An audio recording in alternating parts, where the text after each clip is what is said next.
দাঁড়াইতেছে সেটা হচ্ছে যে ৩ নাম্বার চ্যাপ্টারে রৈখিক এবং কৌণিক ২ টাই পড়ছিলাম। সো ২ টাতেই আমার ত্বরণ ছিল। রৈখিক ত্বরণ, কৌণিক ত্বরণ। কিন্তু ওই ত্বরণটা কি জন্য সৃষ্টি হইছে সেটা বলা ছিল না। অর্থাৎ বলের কথা বলা ছিল না। আমরা এখন হচ্ছে এই চ্যাপ্টারে এই বল নিয়ে আলোচনা করব। সো যেহেতু ৩ নাম্বার চ্যাপ্টারে রৈখিকও পড়ছি, কৌণিকও পড়ছি।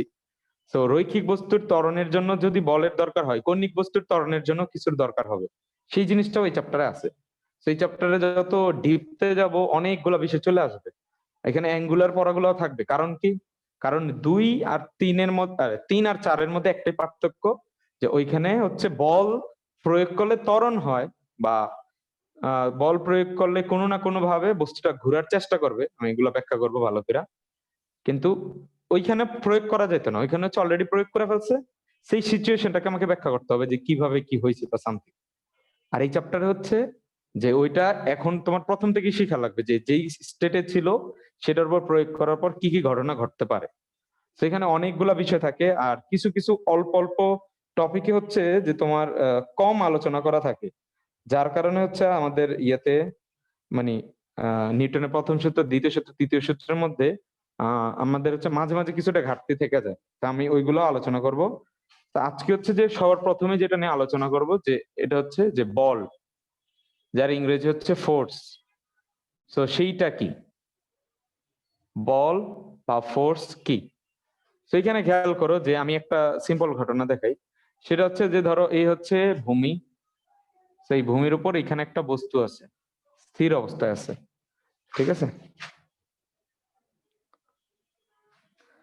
তো ১ম কথা হচ্ছে যে বল কি?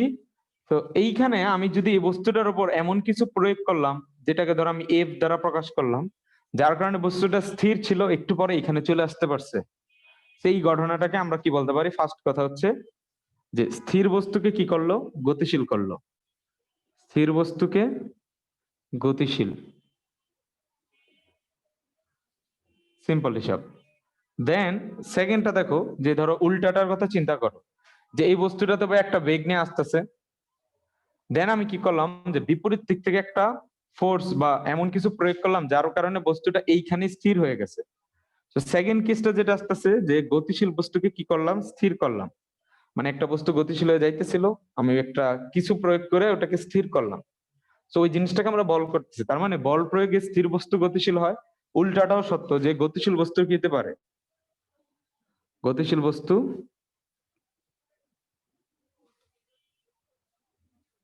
তো গতিশীল বস্তুকে স্থিতিশীল করে। তার মানে এখানে বলের কথা থাকবে। থার্ড আরেকটা কেস চিন্তা করো যে এই এই বলটা ধরো অলরেডি গতিশীল ছিল কিন্তু হচ্ছে ধরো 1 মিটার/সেকেন্ড বেগে ছিল। ধরো এখানে ছিল হচ্ছে 1 মিটার/সেকেন্ড বেগে। সো কিছু একটা প্রয়োগ করার কারণে সে এইখানে যখন চলে আসলো দেখলাম যে আমি তার বেগ হয়ে গেছে হচ্ছে এখন 2 মিটার/সেকেন্ড। তাহলে এই 1 থেকে 2 হয় এটাকে আমরা বলতে পারি যে কম বেগের বস্তুটা বেশি বেগে পরিণত হয়েছে। তাহলে কি ৩ নাম্বার কেসটাকে এরকম বলা যায় যে কম বেগ থেকে বেশি বেগে গতিশীল। বেশি বেগে গতিশীল।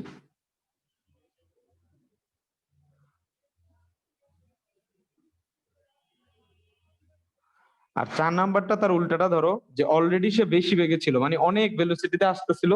তুমি অল্প একটু বল প্রয়োগ করো, স্থির করো নাই কিন্তু সে কি করলো যে তার অনেক বেগটা আস্তে করে মানে ধরো অলরেডি সে টুতে ছিল, তার গতির বিপরীত দিকে একটা ছোট্ট একটা ফোর্স অ্যাপ্লাই করার কারণে তার বেগ হয়ে গেছে 1। তার মানে বেশি বেগ থেকে কম বেগে যদি কি হয়? গতিশীল হয়। মানে গতিশীল মানে সবসময় গতিশীল থাকতেছে। তাহলে এই ৪টা কেসে দেখো, এই ৪টা কেস ছাড়াও আরেকটা কিছু আমরা করলাম। ৫ নাম্বার আরেকটা কেস নিয়ে আসলাম। যে এই বল এই ৪টা কাজ করবে। সেকেন্ডে আরেকটা ৫ নাম্বার কাজ করতে পারে সে হচ্ছে যে বেগের মান নিয়ে কাজ না করলো এবার কি করলো? যে বেগের দিকের পরিবর্তন করবে। বেগের দিকের পরিবর্তন করবে। তাহলে বল আরেকটা কাজ করতে পারে যে ধরো একটা বস্তু হচ্ছে যে আমরা এদিনকে একটা উদাহরণ দিছিলাম যে এই বস্তুটা এই বরাবর যাচ্ছিল, পরে ১০ সেকেন্ড পরে এই বরাবর ঘুরে গেছিল, যে ত্বরণের একটা ম্যাথ দিছিলাম। তাহলে এইখানে কিন্তু আমরা বলছিলাম যে এই বরাবর যাইতে হলে বিপরীত দিকে আগে ফোর্স দিয়ে 0 বানায় দেন ডান দিকে ফোর্স প্রয়োগ করা লাগছিল। বলছিলাম যে তার লব্ধি হচ্ছে এইদিকে। টোটাল ফোর্সটা হচ্ছে এদিকে কাজ করবে। তার মানে তখন কিন্তু আমার বেগের মান চেঞ্জ হয় না, এখানেও দেন, এখানেও 10, ওখানেও 10 ছিল, কিন্তু তার ডিরেকশনটা চেঞ্জ করতে আমরা ব্যবহার করছি। তার মানে আসলে এই 5টা কেসে হচ্ছে আমাদের যেই জিনিসটা কাজে লাগতেছে সেটা হচ্ছে বল। এই 5টা কেস কেন হইতেছে? কারণ এদের উপর কি হয়েছে, বল বা ফোর্স কি হয়েছে, ফোর্স প্রয়োগ করা হলে, প্রয়োগ প্রয়োগ করা হলে এই 5টা কেস পাওয়া যাবে। তো এই 5টা কেসটা তখন আমরা বলতে পারি হচ্ছে যেটা হচ্ছে বলের বৈশিষ্ট্য। তো বলের বৈশিষ্ট্যকে আমি একটু সামারি করি, যে আমার স্থির বস্তুকে গতিশীল, গতিশীল বস্তুকে স্থির, কম বেগের বস্তুকে বেশি বেগে, বেশি বেগের গতিকে কম বেগে, দেন আরেকটা হচ্ছে যে বেগের দিকের পরিবর্তন করে। আর কি কোনো কেস আমরা মিস করছি? চিন্তা করে দেখো তো, যে এই সবগুলা কেসেই যদি কোনো না কোনো ঘটনা ঘটে তাহলে তোমাকে মানে বুঝতে হবে যে এইখানে বল প্রয়োগ করা হয়েছে। এই আইডিয়াটা ইম্পর্টেন্ট, এই জন্য আমি হচ্ছে বইয়ের কথাটাই হচ্ছে এখানে লেখা দিতেছি। আবার বলতেছি এই আইডিয়াটা মারাত্মক ইম্পর্টেন্ট, এটাকে মিস করবা না। যে এই ঘটনাগুলো যদি কোথাও হয় তাহলে ওইখানে বল প্রয়োগ হয়েছে, সামহাও কোন না কোনো ফোর্স বা বল অ্যাপ্লাই করা হয়েছে। কারণ বলের ডেফিনিশনটা এইভাবে দেয়া, যে বলের যে সামর্থ্য বা যে বৈশিষ্ট্য, সেই বৈশিষ্ট্যের মধ্যে 5টা পরে, আরেকটা আমি কি হবে, আমি ধরো উপরে লিখতেছি, তোমরা তো খাতায় লিখবা। এটা 5-এর পরে হচ্ছে এই যে 6, 6 হচ্ছে যে বল প্রয়োগে বস্তুর কি হয়, আকার আকৃতির চেঞ্জ হয়, আকারের পরিবর্তন করতে পারে। কি করতে পারে? আকারের পরিবর্তন করে। তার মানে ধরো তোমরা ধরো একটা 7 আপের খাওয়ার পরে তার বোতলটাকে ধরো বড় থেকে ছোট বানায় ফেলবা, তার মানে আকারের পরিবর্তন হয়েছে। ঠিক আছে? তো আবার যদি ধরো এই যে মার্কারটা আমি যে বল প্রয়োগ করে কি করে বলতেছি, এখন এই শেপটা আর হচ্ছে এই শেপটা কিন্তু সেম না, তো এটাও কিন্তু এক টাইপের পরিবর্তন। তার মানে বল প্রয়োগে মোটামুটি এই 6 ধরনের কাজ হইতে পারে। তা আমাদের কাজ হচ্ছে যে পরবর্তীতে যখন আমি এই এই ঘটনা রিলেটেড কিছু জিনিস ব্যাখ্যা করব, তখন যাতে আমার মানে আর বারবার বলার যাতে না লাগে যে এখানে বলের কিছু একটা হয়েছে। সো ওভারঅল দেখো মামা, সবকিছুতে। হ্যাঁ বলো। যে তরল পদার্থের উপর যদি বল প্রয়োগ করি তাহলে তো আকার আকৃতির পরিবর্তন হবে না? তরলের তো আসলে ওইভাবে নির্দিষ্ট কোনো রিজিড কোনো ফেক মানে ইয়া নাই, শেপ নাই। ওইটা হচ্ছে যে তোমার বাহ্যিক কোনো মানে যেই শেপে থাকবে, যে পাত্রতে রাখবে সেই পাত্রের আকারে নিয়ে আনে। তো ওইটা আসলে ওইটার উপর ফোর্স অ্যাপ্লাই হয়েছে কি হয়েছে না, ওইটা আসলে অনেকটা ডিপেন্ড করে না। লিকুইড হচ্ছে যে নিজের মতো করে যে পাত্রে রাখবে সেই পাত্রের মধ্যেই নিয়ে যায়। আমাদের হচ্ছে কেসটা হচ্ছে যে মানে আমরা মূলত এই চ্যাপ্টারে যে জিনিসটা নিয়ে কাজ করব, এটা আসলে একটা ভালো কোশ্চেন করছো যে এই কথাটা বইলা, যে এই যে আমরা ফোর্স ফোর্স কথা বলতেছি, দেখবো যে আমরা ম্যাক্সিমাম সময় বলবো বলের কথা, গাড়ির ধাক্কার কথা। তো ওই লিকুইডের বিষয়গুলো আনবো না। যে ধরো কারণ ওইটা রিলেটেড হচ্ছে 7 নম্বর চ্যাপ্টারে একটা পড়া আছে, তোমরা পড়বা। ওইখানে সান্দ্রতার ইফেক্ট ওই জিনিসগুলা কাজ করে, তখন ওই জিনিসগুলো বুঝতে হয় যে চাপ প্রয়োগ করলেও তার ওজনের কি ইফেক্ট থাকে। তো এটাও আজকে স্পষ্ট করে দেয়া যে আমরা এই চ্যাপ্টারে যখন কাজ করব, সেখানে হচ্ছে গ্যাস বা লিকুইড এই টাইপের বস্তুর উপর কি বল প্রয়োগ করলাম, তার ত্বরণের কি হয়েছে, বা এই জাতীয় জিনিসটা আমরা আসলে অ্যাকচুয়ালি কাজ করব না। আর যদি আমাদের করতে হয় তাহলে কিভাবে করতে হবে সেটা আমি বলে দিব। এটা আমার মনে থাকলো যে যেহেতু লিকুইডের কথা আসছো, তো এইখানে আসলে লিকুইডের কথাটা দিয়া তুমি ফোর্স বুঝতে গেলে ঝামেলায় পড়বা। ওইটার সাথে আরো অনেক পড়াশোনা জানতে হবে। সেজন্য হচ্ছে আসলে বলে দিই যে সলিড বডি থেকে কিন্তু লিকুইড বডির পড়াশোনা বেশি কঠিন। আর লিকুইড বডির পড়াশোনা আমাদের খুবই কম দেয়া, মানে অ্যাকচুয়ালি দেয়ই নেই। ওইটার উপর ফোর্স প্রয়োগ করলে কি হবে, কত বেগে যাবে, এগুলা আমাদের আগের বইগুলাতে ছিল, মানে আরো 10-12 বছর আগে। আমাদের নতুন সিলেবাসে এই বই পড়াগুলো নিয়ে নিছে, কারণ ওইগুলো আসলে বেশি জটিল হয়ে যায় ওইখান থেকে কোশ্চেন টোশ্চেন করলে। কারণ ওইটা হচ্ছে 3D টাইপের পড়া দিয়ে বুঝাইতে গেলেও প্রবলেম হবে। তো সেই হিসেবে হচ্ছে যে রিজিড বা হচ্ছে সলিড টাইপের বডি উপর ফোর্স প্রয়োগ করলে এই ধরনের ঘটনা হয়, সেটা নিয়ে আমরা কাজ করব। আর যদি তোমার লিকুইডের উপর কাজ করতে হয়, সেখানে একটা সলিড আবরণ নিয়ে আসতে হবে। অর্থাৎ তুমি ধরো কোনো একটা বাক্সের মধ্যে লিকুইড আছে, তখন তুমি ওইটা নিয়ে কাজ করতে পারবা। ধরো একটা পলিথিনের ভিতরে লিকুইড আছে, তো ওভারঅল এটা হচ্ছে কিন্তু একটা রিজিড বডি হয়ে গেল, কারণ ওই পানি সহ একটা শক্ত স্ট্রাকচার পাইছে। সো এইটা হচ্ছে শর্ত আর কি, যে যদি তোমাকে লিকুইড নিয়ে কাজ করতে হয়। আদারওয়াইজ দেখো এইখানে ওভারঅল সবটা জায়গায় দেখো যে আসলে এই এইখানে যতগুলা জিনিস আলোচনা করছি, সেখানে কিন্তু দেখো যে বেগ যে একটা ভেক্টর রাশি, এটার মান কোনো না কোনো ভাবে চেঞ্জ হয়েছে। মানে এই রাশিটা চেঞ্জ হয়েছে, মানের কথা নেসেসারি বলার দরকার নাই, আমি বলছি যে ভেক্টর রাশিটা চেঞ্জ হয়েছে কিভাবে। তোমার যদি ধরো স্থির বস্তুকে গতিশীল করো, তো প্রথমে একটা বেগ ছিল, পরের বেগ চেঞ্জ হয়েছে, তাহলে ভি এর কিন্তু চেঞ্জ হয়েছে। তারপরে যদি ধরো সব এগুলো তো সব জায়গায় বেগের পরিবর্তন মানে তো ভি চেঞ্জ হইতেছে। দেন হচ্ছে বেগের দিকের পরিবর্তন, এইখানেও কিন্তু ভি চেঞ্জ হচ্ছে। তো এই বিষয়গুলো খেয়াল রাখতে হবে। আর এখানে আরেকটা প্রশ্ন দাঁড়ায় যে ধরো সাপোজ আমি যদি দেয়ালে একটা বল প্রয়োগ করি, দেয়ালটা তো মুভ করতেছে না। সো একটা জিনিস বল প্রয়োগ করলাম, তার আকারও চেঞ্জ হলো না, ধরো সাপোজ অনেক শক্ত, তার ভেলোসিটিও চেঞ্জ হলো না, সেই সেই বল রিলেটেড কোনো পড়া এই চ্যাপ্টারে কোনো গুরুত্ব বহন করে না। তার মানে এই চ্যাপ্টারে আমরা যত পড়াশোনা করব সেখানে বল প্রয়োগ করলে এই 6টা ঘটনার যে কোনো একটা ঘটনা ঘটতে হবে। যদি এটা না ঘটে, এটা হইতে পারে না যে বাস্তবে ধরো আমি বল প্রয়োগ করতেছি, কোন আকার আকৃতির চেঞ্জ হয়েছে, বেগের চেঞ্জ হয়েছে, বাট এইটা এই চ্যাপ্টারের মধ্যে আলোচনার বিষয়বস্তু না। হ্যাঁ, এখানে বল প্রয়োগের উপর আরো অনেকগুলো বল বা এই টাইপের যদি মানে স্থিতিশীল থাকে, তারপরে এই বলের গুরুত্ব আছে কিনা সেটা তোমরা মার্ক করে রাখতে পারো যে ম্যাথের 8 নাম্বার চ্যাপ্টারে পড়তে পারো। সেকেন্ড পার্টের ম্যাথের সেকেন্ড পার্টে 8 নাম্বার চ্যাপ্টার আছে, সেইখানে যায় ওই জিনিসগুলো পড়বা। হয়তো বা যে অনেকগুলো ফোর্স অ্যাপ্লাই করতেছে কিন্তু বস্তুটা গতিশীল না, সাম্য অবস্থায় আছে, ওই জিনিস রিলেটেড। বাট আমরা এইখানে সাধারণত ওই পড়াগুলো পড়বো না। আমরা পড়বো মানে হচ্ছে ফোর্স প্রয়োগ করলে যে বেগের কোনো না কোনো পরিবর্তন হইতে পারে, এই টাইপের পড়াগুলা। এখন কেন বলতে পারো যে ভাই বল আপনি আলোচনা না করলেই পারতেন, কারণ আমরা এই সবকিছুই জানি। কিন্তু আমি বলে দিলাম যে আমরা এই চ্যাপ্টারে কি কি আগাবো, তার জন্য এই জিনিসগুলো বলা দরকার ছিল। যে লিকুইড এর কথাটাও, যে লিকুইড রিলেটেড কোনো কাজকর্ম করার সময় ওইখানে ফোর্স, তারপরে ওই তরলটা আমাকে কোনো বাধা দিচ্ছে কিনা, এই টাইপের জিনিসের পড়াশোনা এই চ্যাপ্টারে না। সলিড বস্তুর হইতে হবে, সলিড বস্তুর হইতে হলে বেগের পরিবর্তনটা হওয়ার বিষয়টা আমাদের চোখে থাকতে হবে সামনে, অথবা তোমার আকার পরিবর্তনটা থাকতে হবে। মানে সার্টেন কিছু কেস নিয়ে কাজ করতেছে।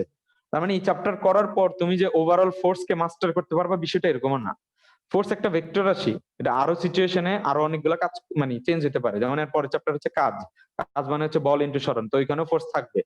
তো কোথায় কি জিনিস নিয়ে আলোচনা করবো সেটা স্পষ্ট করলাম আর কি, যে এই চ্যাপ্টারের রিলেটেড আমরা যত সামনের ফোর্স এর পড়াতে যাব কি কি করতে পারি। তো এই জিনিসগুলো দেখবো যে তোমাদের বই দেয়া আছে যে মোটামুটি সুন্দর করে।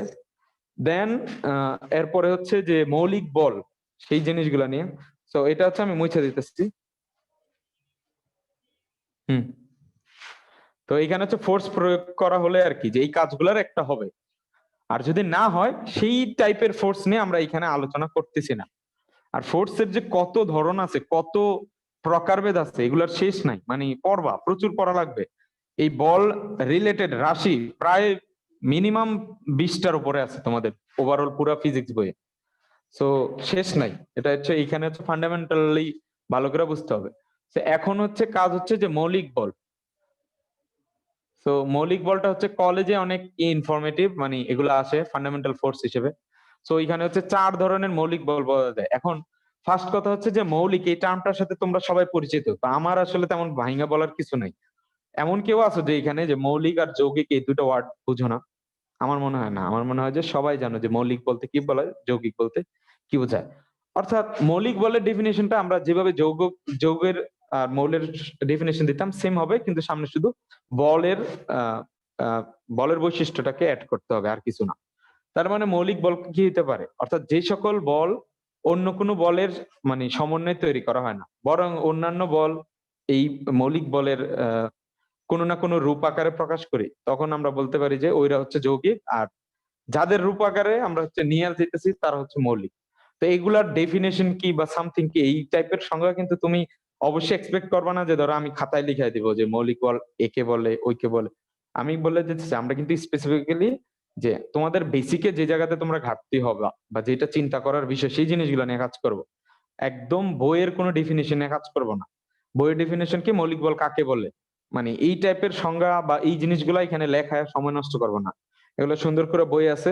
তার মানে বইটাও কিছুটা ঘাটতে হবে, দেখতে হবে। আমি হচ্ছে একটু সিচুয়েশন গুলো বলে দিব, যাতে একটু প্রকৃতি গুলাও জানা ফেলো। আর এই টাইপের কোশ্চেনের যদি ব্যতিক্রম করা যায় তাহলে কিভাবে করা যেতে পারে সেই জিনিসগুলো জাস্ট এই সেন্সটুকু দিব। আদারওয়াইজ এই যে তোমার আমি যদি একটু পড়ি বই থেকে মৌলিক বলের সংজ্ঞাটা একটু আস্তে ধীরে পড়ি, শোনো। যে সকল বল মূল বা স্বাধীন, অর্থাৎ যে সকল বল অন্য কোনো বল থেকে উৎপন্ন হয় না। তো কথাটা কিন্তু এটাই ছিল, যে সকল বল অন্য কোনো বল থেকে উৎপন্ন হয় না, বরং অন্যান্য বল এদেরই কোনো না কোনো রূপ, অর্থাৎ এদের থেকে উৎপন্ন হয়। সিম্পল হিসাব। এই সংজ্ঞা যদি মুখস্থ করে থাকো কষ্ট করে, আসলে এটা ইউজলেস। তুমি এমনিই বুঝতেছো যে মৌলিক ওয়ার্ডটা কি, বল কি হবে।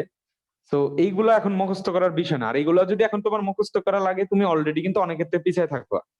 এগুলো হচ্ছে জাস্ট একটু টার্মটার সাথে রিলেট করে পড়তে পারলেই হলো। তোমার কাজ হচ্ছে যদি এখানে বুঝার কিছু থাকে ওইটা ফাইন করে ওইটা ইউটিলাইজ করা। আর 9-10 এর স্টুডেন্টদের আমি বলে দেই যে কেউ কেউ কি করতা, যে মানে তাদের জন্য হচ্ছে কপালটা খারাপ, যে আমি জানি যে 9-10-এ অনেক স্টুডেন্ট থাকে তারা হচ্ছে প্রচুর ডেডিকেটেড ছিল। ডেডিকেটেড বলতে যে রেগুলারিটি মেনটেন করতো, পড়াশোনা করতো, বাসায় বলার আগেই পড়াশোনা করতো, প্রাইভেটে স্যার যে হোমওয়ার্ক দিয়ে সব করতো। তো এর মধ্যে হচ্ছে যে ফিজিক্স কেমিস্ট্রির পড়ার আর হচ্ছে যে ধরো তোমার সমাজ আর বাংলা পড়ার এই দুইটার মধ্যে তেমন কোনো পার্থক্য করতে পারতো না, কারণ তারা তো পড়তোই, যা দিত সেই পড়তো, ওই অনুযায়ী পড়তো। তো তাদের মধ্যে একটা মুখস্থ করার প্রবণতা চলে আসছিল।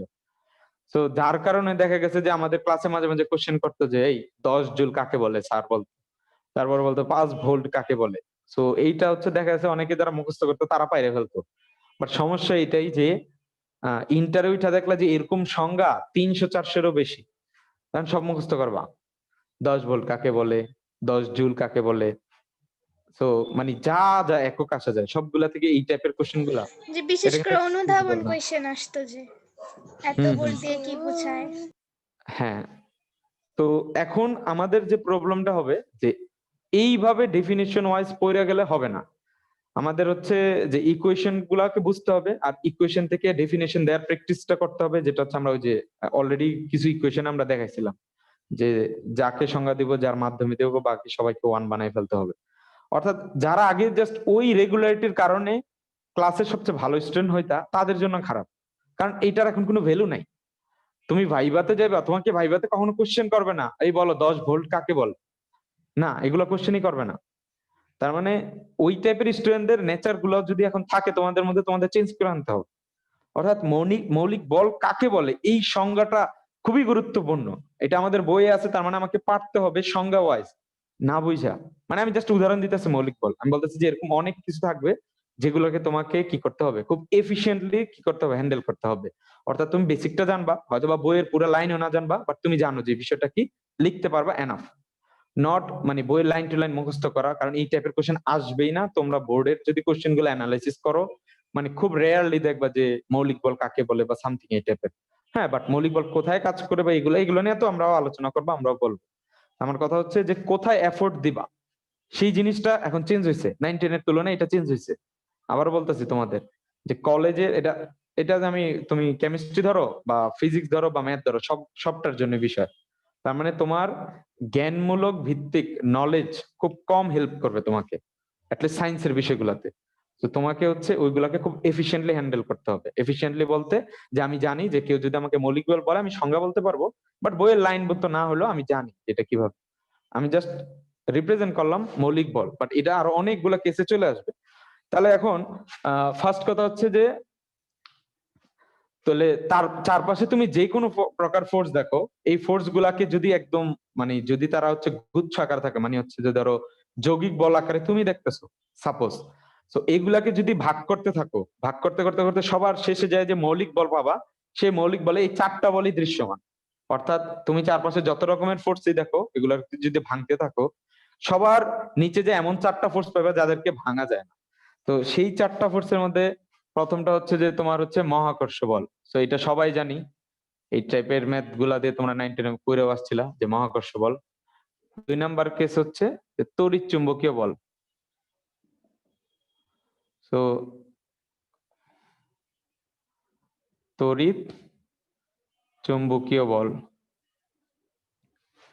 3 নাম্বারটা বলা আছে যে তোমাদের বইয়ে যে সবলটা আগে বলা আছে, হ্যাঁ, সবল নিউক্লিয় বল।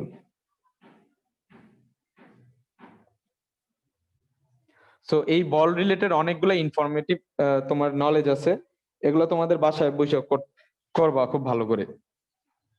দুর্বল নিউক্লিয় বল, তো এই বলের পড়াটা মাথায় রাখবা। এখন এই বলের এই যে মানে নিউটনীয় বলবিদ্যা বইটা করলে দেখবা যে মৌলিক বলের 2টা পেজ দেয়া আছে।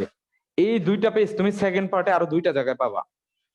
তার মানে এটা কিন্তু সেকেন্ড পার্টে না, সরি, সেকেন্ড পার্টে একটা জায়গায়, আর এখানে হচ্ছে 7 নাম্বার 6 নাম্বার চ্যাপ্টার, 6 নাম্বার চ্যাপ্টারে আছে না কোনটাতে জানি। তার মানে হচ্ছে যে মৌলিক বল এই পড়াটা থেকে একটা দুটা এমসিকিউ আসে, খুব রেয়ারলি আসে, কিন্তু আসে। কিন্তু এই পেজটাই 2-3 জায়গায় আছে, তো 2-3 জায়গায় যেহেতু আছে সেকেন্ড পার্টে ওই একদম হুবহু পেজটা কপি করে দেয়া। মানে যদি তপন স্যারের বই নাও তাহলে তপন স্যারের মতো করে ফার্স্ট পার্টি সেকেন্ড পার্টি 2 জায়গায় কপি পাওয়া। তার মানে কিছুটা আসলে মানে বৈশিষ্ট্য জানতে হবে যে কোথায় কোথায় অ্যাপ্লিকেবল করা হয়। সো ফার্স্ট কথা হচ্ছে মহাকর্ষ বল। মহাকর্ষ বল হচ্ছে র্যান্ডম যে কোনো বস্তু। তার মানে এই যে আমি কথা বলতেছি, আমার ধরো সামনে যে মোবাইল, এই মোবাইলের সাথেও কিন্তু আমার কি আছে, এই মহাকর্ষ বল অনুযায়ী কিন্তু আকর্ষণ বল থাকবে। সো এইখানে কিছু নেচার গুলো আমি বলে দিই যে মহাকর্ষ বল হচ্ছে কি দুইটা যে র্যান্ডম যে কোনো বস্তুর ভর থাকলেই একে অপরের মধ্যে কাজ করবে। দেন আরেকটা হচ্ছে তড়িৎ চুম্বকীয় বল। এটা হচ্ছে যে স্পেশালি যে তোমার কাছে কোনো একটা চার্জ থাকতে হবে, তো চার্জটা শুধুমাত্র হচ্ছে তড়িৎ বল নিয়ে কাজ করে। বাট এই চার্জটাকে যদি একটা ভেলোসিটি দিয়ে গতিশীল করে দাও, আচ্ছা এখানে ধরো চার্জ বলতে আমি ধরো একটা প্লাস দিলাম, হ্যাঁ, এই প্লাস চিহ্নটাকে যদি একটা ভেলোসিটি দিয়ে দাও যেটা হচ্ছে not equal to zero, not equal to zero দাও, তো তখন তুমি দুই ধরনের ফোর্স অ্যাপ্লাই মানে ফিল পাবা। সেটা হচ্ছে একটা হচ্ছে যে তড়িৎ বল আর একটা হচ্ছে চুম্বক বল। তো দুইটাকে একসাথে মিলায় তোমাকে বলা হয়েছে যে তড়িৎ চুম্বকীয় বল। তো চার্জ গতিশীল হলে তুমি আসলে সাধারণত কি পাও, তড়িৎ চুম্বকীয় বল পাও।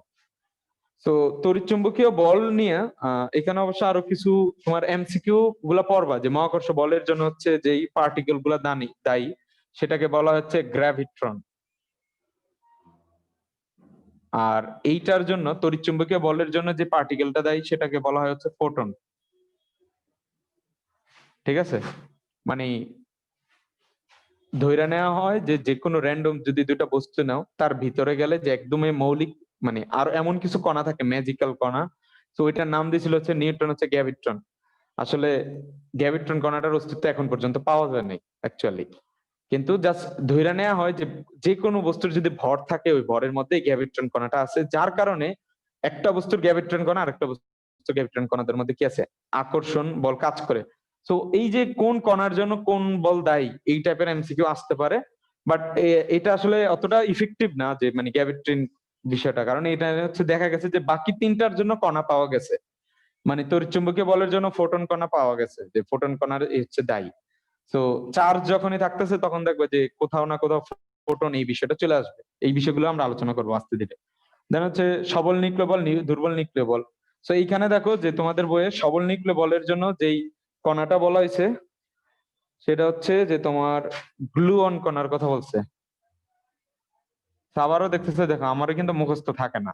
তো আসলে এগুলা মানে মুখস্থটা অত বেশি ইম্পর্টেন্ট না, সেটাই। কিন্তু আমি জানি যে এই সবল নিউক্লিয় বল আর দুর্বল নিউক্লিয় বল কিভাবে কোথায় কতটুকু ভাবে কাজ করে। সবলটা একটু ভালো করে জানা যায়, দুর্বলটা একটু রেয়ারলি সবাই ধরতে পারবে এখনই ফার্স্ট টাইমে। কারণ এই চারটা সেকেন্ড পার্টের কোথায় আছে আমি বলছিলাম, সেকেন্ড পার্টের আরেকটা চ্যাপ্টারে আছে। ওইখানে এই চারটার একদম মানে মহাকর্ষ বলতে আমরা নর্মালি সবাই জানি, এটা নিয়ে একটা চ্যাপ্টারও আছে, আগেও বের আসছে, মোটামুটি বুঝে হয়ে যাবে। তড়িৎচুম্বকীয় বলটা মোটামুটি ক্লিয়ার হয়ে যাবে। সবল আর দুর্বল নিউক্লিয় বল যদি বুঝতে হয় তাহলে হচ্ছে তোমাকে সেকেন্ড পার্টের ওই 9 নম্বর চ্যাপ্টারটা তখন ভালো করে পড়তে হবে। ওইটা ছাড়া এটা আসলে প্রপারলি বোঝা যাবে না। বাট আমি হচ্ছে বলছিলাম যে একটা সেন্স দিয়ে দিব যে কোথায় কিভাবে কাজ করে। সো কারো যদি মহাকর্ষ বল তড়িৎচুম্বকীয় বলে কোনো প্রবলেম থাকে আমাকে জানাইতে পারো, মানে এইটা যদি একেবারে না বুঝতে পারো, কারণ আমি হচ্ছে একটু হালকা করে নিউক্লিয়াস আইকা সবল নিউক্লিয় বল আর হচ্ছে আর দুর্বল নিউক্লিয় বল, আর এইগুলো হচ্ছে চারটা হচ্ছে কণার নাম, যে কোথায় কোন কোন কণা নিয়ে কাজ করে। আর এগুলার বিভিন্ন দেখবা রেশিও আছে যে এইটা এটার তুলনায় কত গুণ শক্তিশালী, এটা এটার তুলনায় কত গুণ শক্তিশালী। তা আমি সেই বিষয়টা দিয়েই তারপর হচ্ছে সবল আর হচ্ছে দুর্বল মানে এই দুইটা কোন সেন্সে কখন কাজ করতে পারে সেটা একটু বলবো।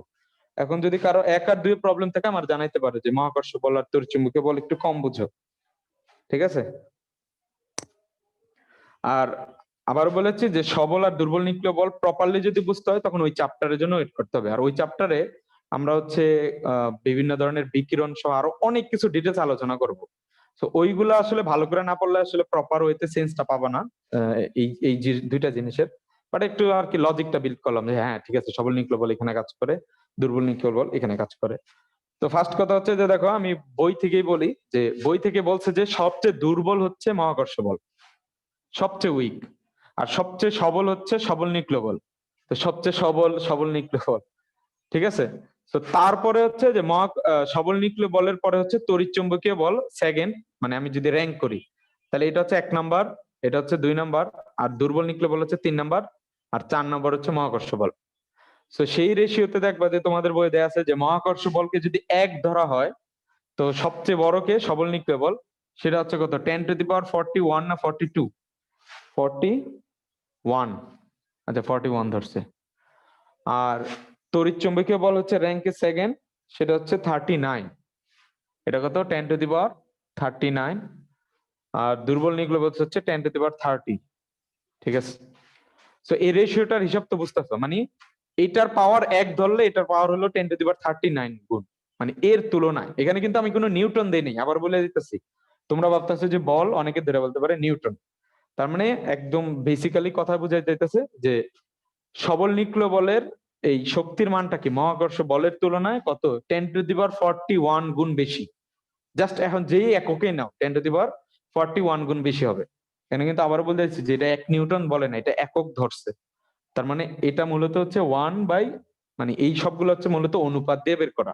এই জন্য হচ্ছে কোনো একক নেই যে এটার সাপেক্ষে এটার অনুপাত কত, সেই হিসেবে এই ফোর্স গুলাকে, মানে এই অনুপাত গুলা দেয়া আছে। তো এইটাও দেখতে পারবা যে তোমাদের বইয়ে ওইখানে যে মৌলিক বলগুলোর মধ্যে যে কোনটার ইয়া কিরকম। তা আমিও বলতেছি যেগুলো ইনফরমেটিভ এগুলো একটু জানো। তো এইখানে এখন হচ্ছে আমি হচ্ছে একটা বিষয় বুঝি যে 3 আর 4 এটার জন্য হচ্ছে আমি একটা একটা ইয়া এঁকে দেখাই। ধরো নিউক্লিয়াস এঁকে দেখাও। সো নিউক্লিয়াসে কি থাকে? প্রোটন থাকে। আচ্ছা পি দেই, পি দিয়ে বুঝাচ্ছি হচ্ছে প্রোটন। আর নিউট্রন থাকে, তারপরে কি থাকে? Proton, neutron, proton, neutron. ঠিক আছে, এখন একটা জিনিস খেয়াল করো, তড়িৎচুম্বকীয় বলে আমি বলছিলাম যে চার্জকে গতিশীল করতে হবে, বাট দুইটা চার্জ কিন্তু একে অপরের মধ্যে কি কাজ করে? তড়িৎচুম্বকীয় বল কাজ করে কিন্তু, কারণ চার্জ গুলা মানে চার্জের কারণে আকর্ষণ বা বিকর্ষণ যে কোনো ফোর্স কাজ করতে পারে। তো খেয়াল করো, এটা আমি বললাম যে এটা হচ্ছে একটা কোনো একটা পরমাণু নিউক্লিয়াস। এখন আমি কারো নাম বলি নাই, আমি জাস্ট বললাম যে এটা হচ্ছে একটা নিউক্লিয়াসের চিত্র। তো এইটা থেকে হচ্ছে আমি সবল আর হচ্ছে দুর্বল এই দুটার একটা মানে হালকা একটু ওভারভিউ দিব যে এটা কিভাবে কাজ করে। সেখানে খেয়াল করো যে এখানে একটা প্রোটন, এখানে একটা প্রোটন, তো পজিটিভ চার্জের মধ্যে কি কাজ করবে? তড়িৎচুম্বকীয় বল হিসেবে বিকর্ষণ কাজ করবে। তার মানে এখানে একটা তড়িৎচুম্বকীয় বল আছে, কিন্তু সেটা হচ্ছে বিকর্ষণ। কারণ পজিটিভকে কি করে? বিকর্ষণ করে। খেয়াল করো, এ একে বিকর্ষণ করবে এরকম না, এই কিন্তু বাকি সবাইকে বিকর্ষণ করবে। তার মানে এই একটা প্রোটন বাকি যতগুলো প্রোটন আছে ধরো এই এর সাথে বিকর্ষণ করবে। সিম্পল হিসাব যে সমজাতীয় গুলো বিকর্ষণ করতেছে। এখন নিউটনের তো কোনো চার্জ নাই, নিউটনের কোনো কি নাই? চার্জ নাই। তার মানে তারা কোনো বিকর্ষণ করবে না। এখন তুমি বলতেই পারবে আচ্ছা ঠিক আছে ভাই, দুইটা প্রোটন বিকর্ষণ করতেছে, এটা নিয়ে আপনি কেন এত মাথা ঘামাইতেছেন? আমি জাস্ট একটু বুঝাই তোমাকে যে এইখানে কুলম্বের একটা ফর্মুলা ছিল, যে কুলম্বের ফর্মুলাটা ছিল এরকম যে F=1/4πε0। আচ্ছা আমি কালো কালি দিয়ে লিখি, যে কুলম্বের একটা ফর্মুলা ছিল F=1/4πε0, সেটা হচ্ছে যে Q1 Q2 ডিভাইডেড বাই হচ্ছে ডি স্কোয়ার। এটা তোমরা 9-10 এ পড়ছো। 9-10 এ মেবি হচ্ছে এখানে সি ছিল, এই পুরোটা রাশিকে কি ধরা হইতো? সি। বাট এখানে জাস্ট এখন লিখে রাখো। এখন আমি জাস্ট একটা জিনিস বুঝাইতে চাই যে এই ডি এর মানটা যত ছোট হবে, ধরো দশমিকে থাকলো, তো এইটাকে যদি বর্গ করি তাহলে আরো ছোট হবে। তো ছোট মান দিয়ে যদি কোনো কিছুকে ভাগ দাও তাহলে এফ এর মানটা কি আসবে? অনেক বড় আসবে। অর্থাৎ আমার সামারিটা হচ্ছে এটাই যে ডি যত ছোট আসবে এফ এর মানটা কি আসবে? তত বাড়বে। এখন তুমি খেয়াল করো তো, একটা নিউক্লিয়াসের ব্যাসার্ধ কতটুকু? আমি বলতেছি না যে কারো অ্যাকুরেট ভ্যালু জানতে হবে, বাট এটা তো বুঝতেছো অনেক ছোট। একটা নিউক্লিয়াসের ব্যাসার্ধ অনেক ছোট। তাহলে এই ছোট ডিস্টেন্সের মধ্যে দুইটা পি, শুধু এ না, প্রত্যেকে বিকর্ষণ করে। অর্থাৎ প্রথমটা দ্বিতীয়টাকে, দ্বিতীয়টা তৃতীয়টাকে, তৃতীয়টা প্রথমটাকে, প্রথমটা তৃতীয়টাকে, প্রথমটা দ্বিতীয়টা, আবার দ্বিতীয়টা তৃতীয়টাকে, মানে সবাই কিন্তু বিকর্ষণ করতেছে সেম জাতি হওয়ার কারণে। এটাও প্রবলেম ছিল না, কারণ Q1 Q2 এর মান অনেক ছোট ভাইয়া, এগুলো নিয়ে এত প্যারা নেওয়ার দরকার নাই। কারণ আমি জানি যে একটা প্রোটনের চার্জ হচ্ছে কত? Q1 = 1.6 × 10⁻19 coulomb. ভাই 10⁻19 অনেক ছোট। কিন্তু প্রবলেমটা হচ্ছে এই যে ডি এর মান, এইটা তো অনেক ছোট। তো সেই ছোটটার বর্গ করলে হয়ে যাবে আরো ছোট। মানে আমি জাস্ট একটু গেস করে বুঝাই। ধরো ডি এর একটা মান, ধর একটা র্যান্ডমলি ধরলাম যে ডি ইকুয়াল টু হচ্ছে 1.5 ইন্টু ধরো 10⁻20 মিটার। আমি জাস্ট একটা র্যান্ডম বললাম। তো এইটাকে যদি বর্গ করো কত হয়ে যাবে? এটাকে যদি বর্গ করো তাহলে উপরে পাওয়ার কি 20 না 40 হয়ে যাবে। 10⁻40 যেটা হচ্ছে উপরে উঠলে হবে 10⁻+40। তার মানে এফ এর মান হয়ে যাবে হিউজ। তাহলে এত হিউজ ফোর্স ভাই একটা নিউক্লিয়াসের ভিতরে, তাও আবার একজনের কথা বললাম যে একে বিকর্ষণ, এ তো একে বিকর্ষণ করতেছে। আমার পয়েন্টটা বুঝতেছে? তার মানে এই যে নিউক্লিয়াস, এই নিউক্লিয়াস কিন্তু আবারও বলেছে যে নিউক্লিয়াস খুবই ছোট, তোমরা নিজেরাই জানো। তার ভিতরে কাছাকাছি যদি কোনো কি রাখতে হয়, সমজাতীয় চার্জ রাখতে হয়, যেটা হচ্ছে তড়িৎ চুম্বকীয় বল। তার আমি কিন্তু দেখছি যে মহাকর্ষ বল যদি 1 ধরো, তড়িৎ চুম্বকীয় বল হচ্ছে 10⁻39। হিউজ, হিউজ মানে হিউজ। আর 10⁻7 মানে হচ্ছে 1 কোটি। তো 10⁸ মানে হচ্ছে 10 কোটি, 10⁹ মানে হচ্ছে 100 কোটি। তাহলে 10⁻39, তাহলে হিউজ নাম্বার। তাহলে তার বিকর্ষণের মানটা কত বড় হইতেছে। তাহলে নিউক্লিয়াসের ভিতরে তো তাহলে তারা থাকার কথা না, বিকর্ষণের কারণে এরা কি করবে, একজন আরেকজনের থেকে প্রচুর বেগে কি হয়ে যাবে, দূরে চলে যাবে। তো নিউক্লিয়াস ভেঙে যাবে, নিউক্লিয়াস ভেঙে গেলে কি হয়ে যাবে, আমার কোনো পরমাণুই থাকবে না বাস্তবে। কিন্তু বাস্তবে কি এটা হয়? না, বাস্তবে তো এটা হয় না। কারণ আমি যে মোবাইলটা রাখছি, মোবাইলটা তো কোনো না কোনো পরমাণু দ্বারা গঠিত, মানে অনেকগুলা আছে। তো সেই পরমাণুর ভিতরে কি নিউক্লিয়াস নাই? নিউক্লিয়াস তো আছে। তো তার মানে বোঝা গেল এই যে তড়িৎচুম্বকীয় বলের কারণে বিকর্ষণটার মান মানে বিশাল বড়। তো তাদেরকে গ্লু দিয়ে আটকায় রাখা লাগবে। এই কথাটা কেন বললাম, কারণ এই নিউক্লিয়াসের ভিতরে আরেকটা ফোর্স কাজ করে, সেটা হচ্ছে SN, strong nuclear force. SNF দেই, স্ট্রং নিউক্লিয়ার ফোর্স। তো স্ট্রং নিউক্লিয়ার ফোর্সের মান কিন্তু দেখছিলা 10⁻41, অর্থাৎ তার থেকে 100 গুণ বেশি। সো এই নিউক্লিয়াসের ভিতরে স্ট্রং নিউক্লিয়ার ফোর্স কি করতেছে, এই তড়িৎচুম্বকীয় বলের বিপরীতে একটা অ্যাট্রাকটিভ ফোর্স দিয়ে কি করে, চারপাশে একটা বাইন্ডিং এনার্জির মতো আটকে রাখে। তো যার কারণে কি হয়, যে কোনো পরমাণু কি হয়। সো এবার বুঝতে পারতেছো যে তড়িৎচুম্বকীয় বলের অ্যামাউন্টটা কত বড়।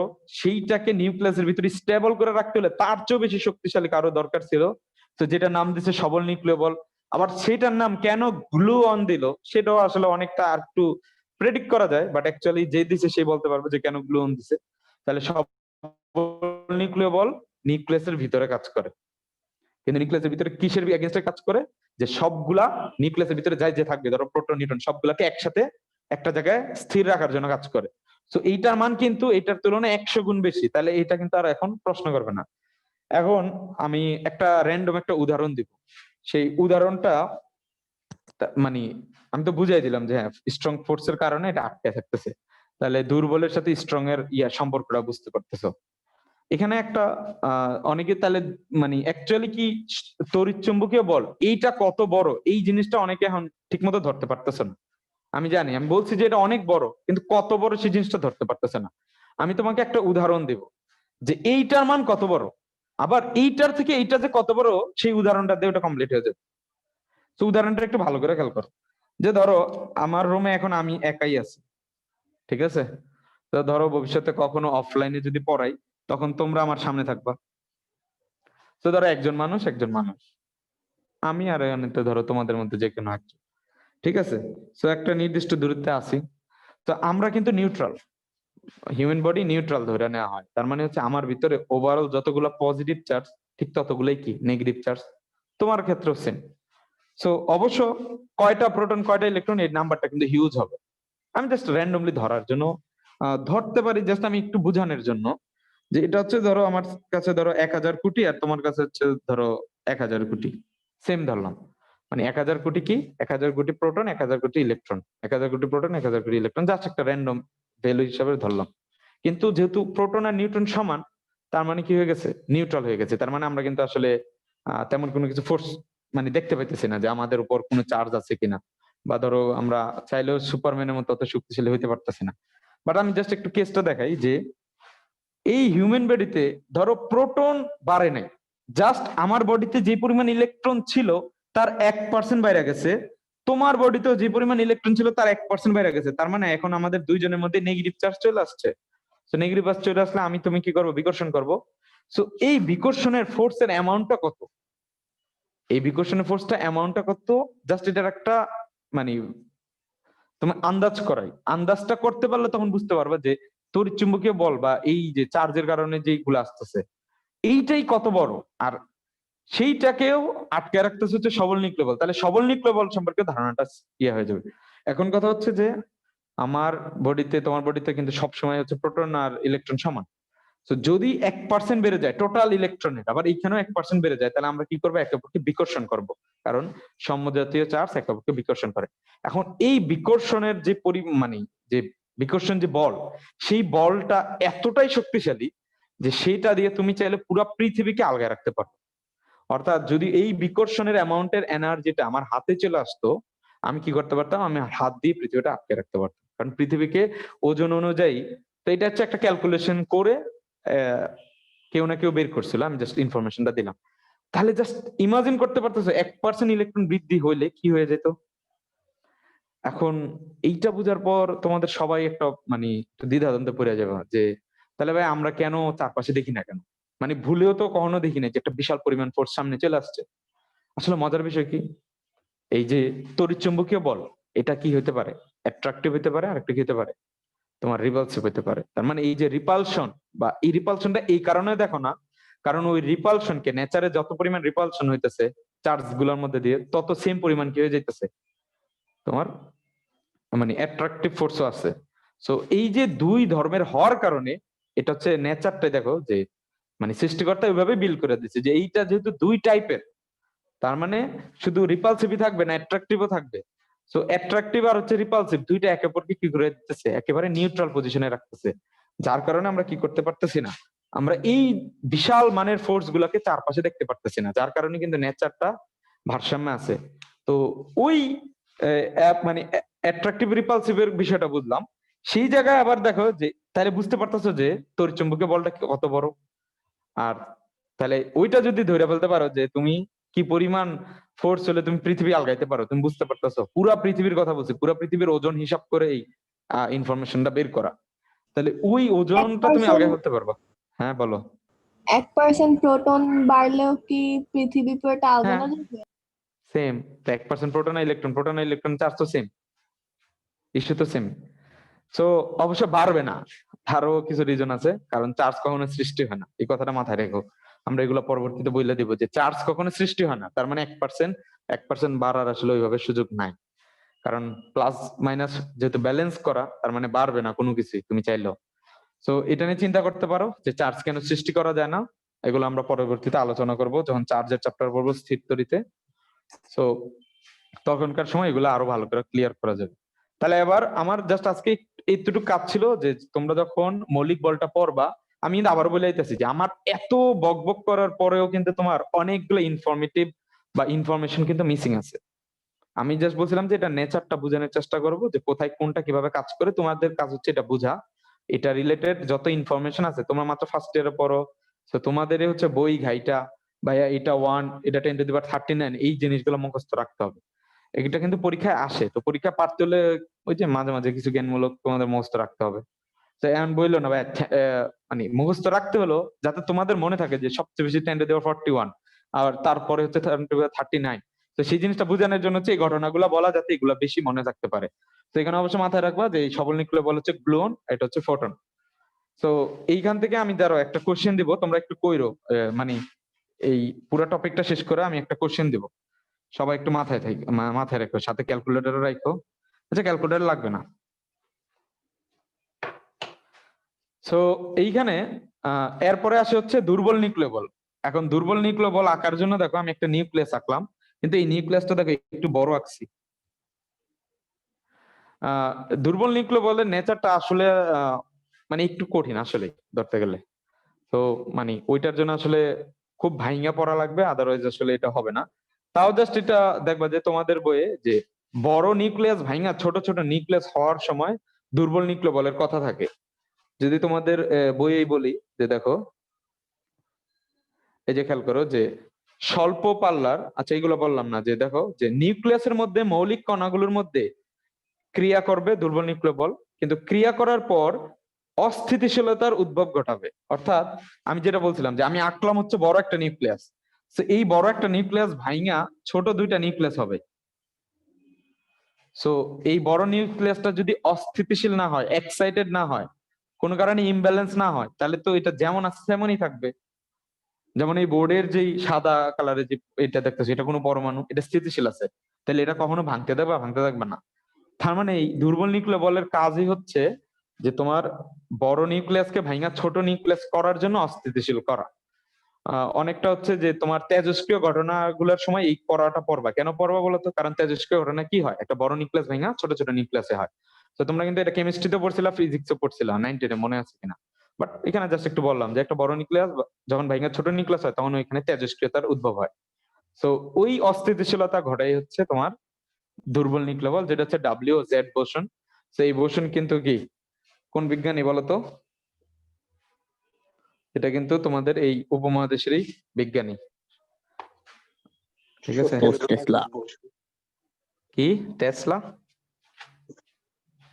কি বললা ভাইয়া? সত্যেন্দ্রনাথ বসু। হুম, সেটাই তো। আমার এর জন্য অ্যাকাউন্টের নাম কি কি কোন অ্যাকাউন্টের নাম? ভাইয়া বোস টেসলা। ও তুমি কি, ও ও ওই বোস থেকে দিছো, মানে দুইজনের থেকে শেয়ার নিছো না? আমি তো টেসলাকে ও মানে আল্লাহ, প্রাইভেট আমি তো করছিলাম। ভাবছি কি নাকি। না না, ওর ফেসবুক নাম হচ্ছে বোস টেসলা। হ্যাঁ তো দেখছি। সায়েন্টিস্ট হবানি, ঠিক আছে? তাই এখন আমি দেখা তোমাদের যাক। একটা, হ্যাঁ, পজিটিভিটি রাখো, সমস্যা নেই, যে কেউ হইতে পারবে। তো এইখানে যেই জিনিসটা আসলো ওভারঅল, যে গ্র্যাভিটেশনাল, তারপরে হচ্ছে কি electromagnetic force is to strong nuclear force is to weak nuclear force. Full form গুলা বুঝতেছো? মানে মহাকর্ষ বল, ইএম মানে হচ্ছে ইলেকট্রোম্যাগনেটিক, SNF NF। তো এটার একটা অনুপাত পেলাম, সেটা হচ্ছে 1:10⁻39 10⁻41 সো এই টাইপের কোশ্চেন গুলা মানে মানে ভার্সিটি অ্যাডমিশন টাইপের কিছুটা আসতে পারে, জাস্ট হিসাব অনুযায়ী। যে জাস্ট এটা বললো যে, দেখো আমার আমার কোশ্চেনটা দেখো, কোশ্চেনটা হচ্ছে WNF ডিভাইডেড বাই EM। তো এইখানে বললাম যে এটা হচ্ছে 5, তাহলে এখানে দিলাম x। আমার কোশ্চেন হচ্ছে x এর মান কত, কইরা দাও তো দেখি। যে উইক নিউক্লিয়ার ফোর্স আরেকটা কি,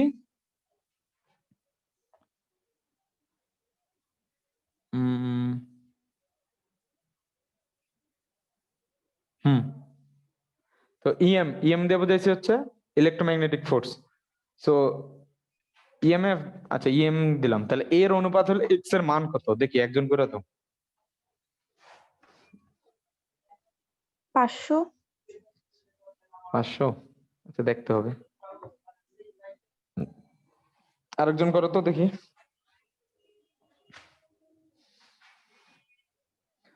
হ্যাঁ জাকিয়া করে দাও দেখি, পারো কিনা।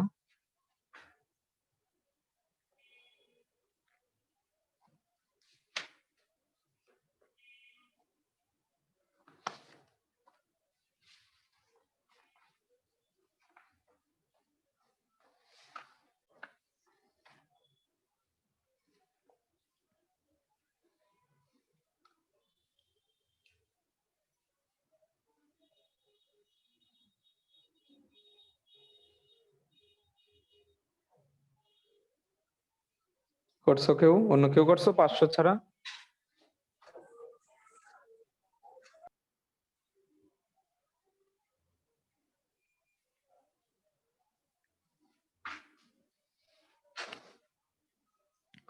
মানে এই কোশ্চেনটার মানে হচ্ছে এটা, যে দুর্বল নিউক্লিয়ার বলকে যদি 5 একক ধরা হয়, তো ওই 5 একক ধরলে তখন তড়িৎচুম্বকীয় বলের মান কত হবে, মানে কত একক ধরতে হবে, সিম্পল হিসেবেটা। আমাদের যে মানে আমাদের বাই ডিফল্ট আমাদের বইয়ে যেটা দেয়া আছে, এটা কি উল্টা ভাবেও দেয়া থাকতে পারে। তো আমাদের বইয়ে যেটা দেয়া আছে সেটা হচ্ছে যে ওই যে 1:30 10⁻39 অর্থাৎ এখানে রুট হিসেবে ধরা হয়েছিল কাকে? রুট হিসেবে ধরা হয়েছিল হচ্ছে গ্রেভিটিকে, কারণ গ্রেভিটির মান সবচেয়ে কম, তাকে 1 দিয়ে বাকি গুলাকে হচ্ছে ওটাকে বের করছে আর কি। বিষয়টা বুঝছো? তো এইখানে আমি কি করে দিলাম যে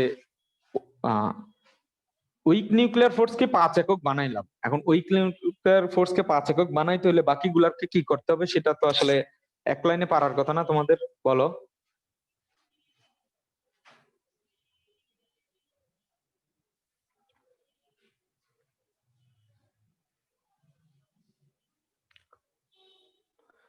কই বোস টেসলা বলো না কেন? 5 into 10 to the power 9. 5 into 10 to the power 9, একজন বলছে 5 into 10 to the power minus 10. -10, 5 into 10 to the power 9, ঠিক আছে। 5 into 10 to the power 9. 5 into 10 to the power 9, Mohiuddin বললা। রাজিন, রাফি বলো না কেন? ভাই আমি বললাম। ও আচ্ছা, তুমি বলছো, ঠিক আছে। এইটা কি নরমালি যেহেতু আমরা যেটা জানি সেটা নিয়ে কাজ করলেই পারি। আমাকে বের করতে হবে ইএম এর মানটা কত আর কি, মানে তো এইটার যেহেতু মান বের করা লাগবে, আমরা ঐকিক নিয়মে করে ফেলতে পারি না ডিরেক্ট। ঐকিক নিয়ম থেকে একটা জিনিস জানি যে যদি উইক নিউক্লিয়ার ফোর্স কত হয়, 10 to the power 30 হয়। উইক নিউক্লিয়ার ফোর্স যদি 10 to the power 30 হয়, দেন তোমার এই ইলেকট্রোম্যাগনেটিক ফোর্স হয় 10 to the power 39।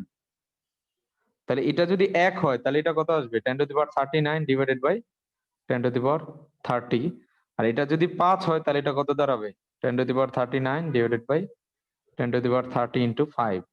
তার মানে এখানে কি দাঁড়ায় বলতো, 5 into 10 to the power 9। এখন বাকিরা বলো যে এই ঐকিক নিয়মের ম্যাথ কি ভুলে গেছো তোমরা, কেন পারো না? ভাই ও সরি ভাইয়া, আমি আসলে উইক নিউক্লিয় বলটাকে 10 to the power 30 41 39 ধরছিলাম। ধরছো? না না 41, ওটা খেয়াল করিনি। আচ্ছা ঠিক আছে, তাহলে বুঝছো। তাহলে এটা হচ্ছে ওই ইয়াতে দিছিলাম একবার, আমি ওই প্রথম যে অ্যাডমিশন ব্যাচ পড়াইছিলাম তখন দিছিলাম, অর্ধেক পারছিল অর্ধেক পারে নাই। তো ঠিক আছে, মানে ইস্যুটা দেখো যে আসলে এইটা কিন্তু আমি এই জন্যই বলছিলাম যে ফার্স্ট আমি বলেছিলাম যে কোন জায়গাগুলোতে তোমরা আসলে চিন্তা করবা না, তোমরা খুব দ্রুত চলে যাবে ইনফরমেশন দেখলো, বাট সবকিছু আসলে চিন্তা করার বিষয়। আসলে এইখানে কোনো একক নাই, এটা তাকে বলে দিতেছে যে এটা 1 নিউটনে না 2 নিউটনে না, অর্থাৎ এটা হচ্ছে রেশিও আকারে বের করা, একজনের সাপেক্ষে বের করা। সো যার সাপেক্ষে বের করছে, তো সেই সাপেক্ষটা ছিল হচ্ছে কার সাপেক্ষ, মহাকর্ষ বল। কারণ মহাকর্ষ বলতে তখন 1 ধরা বুঝাই দিচ্ছে যে তুমি এক হইলে বাকি রাখো, তো শেষ। এখন যখন আমাকে উইক নিউক্লিয়ার ফোর্স আর ইএমএ এর মধ্যে আমি বলতেছি যে উইক নিউক্লিয়ার ফোর্স কে 5 ধরে ফেলছো, তো তুমি একে 5 ধরছো, এর সাপেক্ষে বের করবো, তো এর সাপেক্ষে বের করার জন্য এই যে এর সাপেক্ষে এটা ছিল এত, তাহলে 1 এর জন্য কত, খেয়াল করতেছো? আর একটা জিনিস খেয়াল করবা, এই ঐকিক নিয়মে প্রত্যেকবারই যদি মহাকর্ষ বলের জন্য 1 নাও, তাহলে দেখবা যে উইক ইএমএ আসবে হচ্ছে 10 to the power 39, এসএনএফ আসবে 10 to the power 41, ডব্লিউএন আসবে 30, কারণ ওইটা রেসপেক্ট অলরেডি ওইভাবেই বের করা। তো বিষয়টা বুঝতেছো কিনা? তার মানে আমি যদি কোশ্চেন করি যে মহাকর্ষ বল যদি 100 হয় তাহলে বাকিগুলা কি হবে, চেঞ্জ হতে পারে। এখন আমার মনে আছে যে আমি কোথাও এক্সাম দিছিলাম, কোথাও এক্সামে বলা ছিল যে মহাকর্ষ বল যদি কি হয় 10 হয়, কত হয় 10, তো 10 হলে কি করবে, সবগুলা থেকে 10 গুণ দেও, মানে এখানে গুণই হয়ে গেছে, বাকিগুলোতে নাও হইতে পারে, হিসাবটা বুঝে নিতে হবে। তাহলে এখানে 10 হলে এটা কত হইতো, 10 to the power 42। এই জন্য কিন্তু দেখছিলাম আমি একটু লেখার সময় প্রথমে 41 এর জায়গায় 42 লিখে ফেলছিলাম, কারণ আমার ওই এমসিকিউর কথা মনে পড়তেছে। কিন্তু ওই এমসিকিউটা ছিল অবশ্যই 10 ইয়ের জন্য, যে মহাকর্ষ বলতে 10 একক ধরলে ওইটা কত। তো মহাকর্ষ বলতে 1 ধরলে 10 to the power 41। তো আশা করি তোমরা এইখানে আর কোনো আটকাবা না, কোন কণাগুলো নিয়ে আটকাবা না। সবল নিউক্লিয় বলের হিসাবটাও বুঝতে পারতেছো, যেটা শুধু বড় না, এটা কত বড়। কিন্তু আমাদের ভাগ্য ভালো যে এটা শুধু নিউক্লিয়াসের ভিতরেই কাজ করে, যদি নিউক্লিয়াসের বাইরে কাজ করতো তাহলে আমরা কিছু না কিছু দেখতাম, আর ওইটার আউটপুট খুব বাজে হয়ে যেত, এটা ইমব্যালেন্স হয়ে যেত। ওই সুপারম্যান দেখো না, যে সুপারম্যান ধরো ভূমি থেকে আকাশে উঠলে একদম মাটির সব ভাঙা যেত, তো ওইটাও আসলে সবল নিউক্লিয় বলের কাছে কিছুই না, ওইটাও সবল নিউক্লিয় বলের কাছে আসলে কিছুই না। তো ভাগ্য ভালো যেটা নিউক্লিয়াসের বাইরে আসে না। তো সবল নিউক্লিয় বলের সীমাবদ্ধতা হচ্ছে সেটা নিউক্লিয়াসের বাইরে কাজ করে না। এখন কেন কাজ করে না বা এই টাইপের জিনিসগুলো নিয়ে আসলে তোমরা আরো ডিটেলস দেখতে পারো বা সামথিং, বাট ম্যাটার করে না, বিষয়টা এটাই। তো আজকে হচ্ছে আমরা নিউটনের প্রথম সূত্রটা দিয়ে হচ্ছে আজকে ক্লাসটা শেষ করব। নিউটনের প্রথম সূত্রটা হচ্ছে জড়তার সূত্র, যেটার নাম কি দেয়া বলতো? আমি ভাইয়া, আবার বলতেছি, হ্যাঁ বললো। দুর্বল নিউক্লিয় বল যখন ইমব্যালেন্স হয়ে যায় তখন ওইটা থেকে আরো নিউক্লিয়াস সৃষ্টি হয়। তো এরকম ছোট ছোট হইতে হইতে তো একসময় অনেক বেশি ছোট হয়ে যায় না? ওইটাও আসলে ওই তুমি যেভাবে ভাবতেছো ওইরকম না, ওই চেইন রিঅ্যাকশনের বিষয়গুলোতেও তোমার মানে একবারে ছোট হলেও সবার ছোটতে আর কি হইতে পারবে, জিরোতে আর হবে না। একটা পর্যায়ে আসলে টাইম যায়। আর এখানে বিষয়টা হচ্ছে যে তোমরা এই চেইন রিঅ্যাকশনে শুনছিলা যে একটা বিশাল হইতাছে, তাহলে দেখবা যে তোমার আসলে প্রবলেমটা হচ্ছে যে ওইখানে তো একটা পরমাণু না, এরকম নিউক্লিয়াস তো হাজার হাজার, মানে যখন যদি 2 গ্রাম মনে হয় 2 গ্রামের মধ্যে তো হাজার হাজার নিউক্লিয়াস আছে। সো তখন আসলে ওই প্রত্যেকটা যখন চেইন আকারে হয় না, তখন আসলে ওই জিনিসগুলো মনে হয় যেটা অনেকক্ষণ চলতেছে, অনেক বেশি হইতেছে। সো মানে একটা পরমাণু থেকে যে অনেকগুলা ধাপে ভাগ হবে এরকম কিন্তু বিষয় না, এটা কয়েকটা বা সীমিত, এটা সসীম ধাপ হইতে পারে, সসীম কিছু ধাপে যায় আটকে যাবে। আর নিউক্লিয়াস ভাঙতে ভাঙতে তো ছোট হওয়ার একটা কি থাকবে, দেখা গেছে হাইড্রোজেন বা হিলিয়াম বা এগুলোতে যাইতে পারে।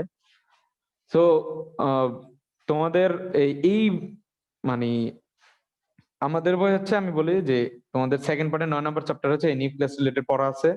তো স্যাররা হচ্ছে সবচেয়ে কম টাচ করে হচ্ছে নিউক্লিয়ার রিলেটেড পড়াগুলোতে, সত্য কথা। কিন্তু এইটাতে যে গ্রাফ গুলো আছে সেই গ্রাফ গুলো যদি এক্সপ্লেইন করতে হয়, তোমাকে বিশাল নলেজের দরকার।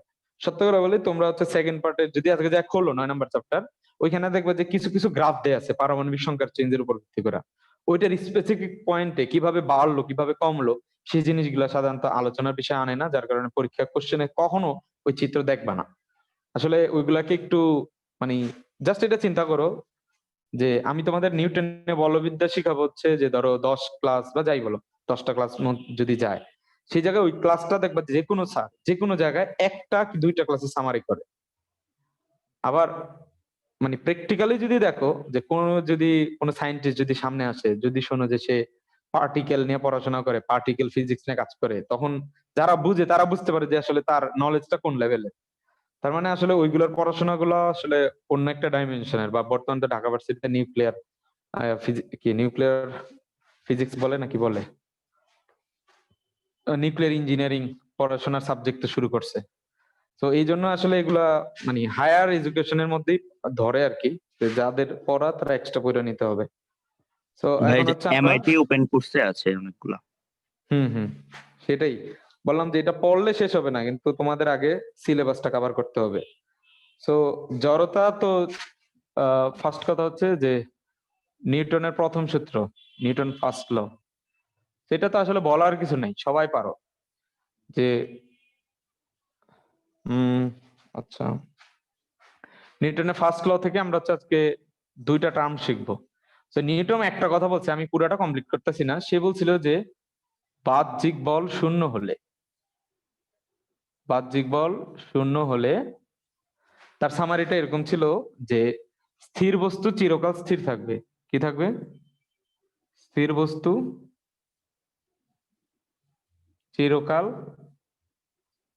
স্থির থাকবে।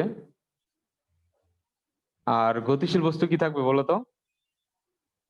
গতিশীল বস্তু সমবেগে কি করবে? সমবেগে গতিশীল থাকবে।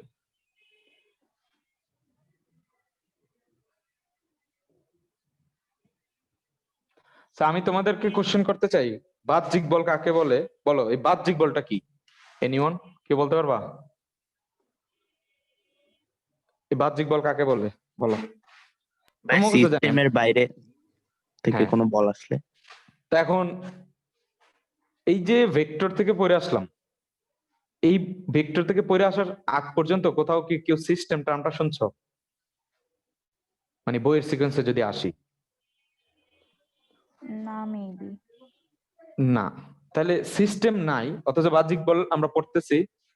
সো এই জায়গাতে একটু প্রবলেম হয়ে যায়, তো যার কারণে আমরা সেকেন্ড ল, মানে সেকেন্ড লর আসিও নাই, ফার্স্ট ল পড়াইতেছি, ওইটার অ্যাপ্লিকেশন রিলেটেড ম্যাথ গুলা করতে গেলে অনেক প্রবলেমের শিকার হই, ফ্যাক্ট।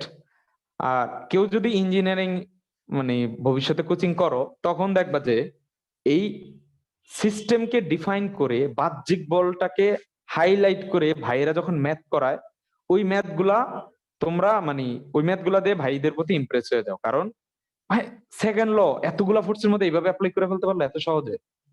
তো আসলে বিষয়টা যেটা হয়, যেটা আমরা বাহ্যিক বলে ডেফিনিশন শিখতে যাই, একজন বললো যে সিস্টেম জানতে হবে। তো সিস্টেমটা আসলে দরকার ছিল সবার প্রথমে আলোচনা করা। তো এইখানে এটা সহজ কথা যে অবশ্য আরেকটা জিনিস এখানে, যে স্থির বস্তু স্থির থাকবে, এখানেও ত্বরণ জিরো। আর গতিশীল বস্তু সমবেগে গতিশীল থাকবে, এখানেও কিন্তু ত্বরণ জিরো। অর্থাৎ বাহ্যিক বল শূন্য হলে, তো বাহ্যিক বলের ডেফিনেশন জানতে হবে।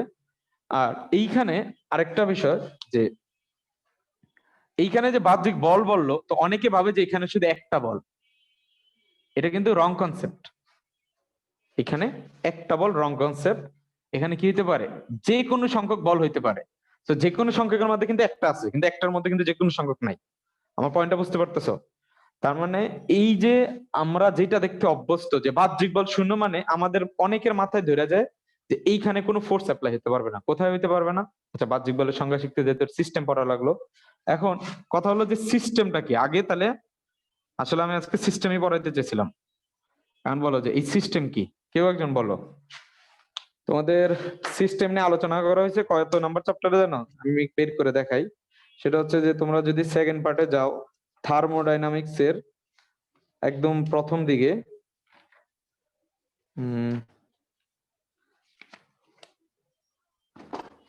প্রথম দিকে কোথাও হচ্ছে সিস্টেম নিয়ে আলোচনা করছে।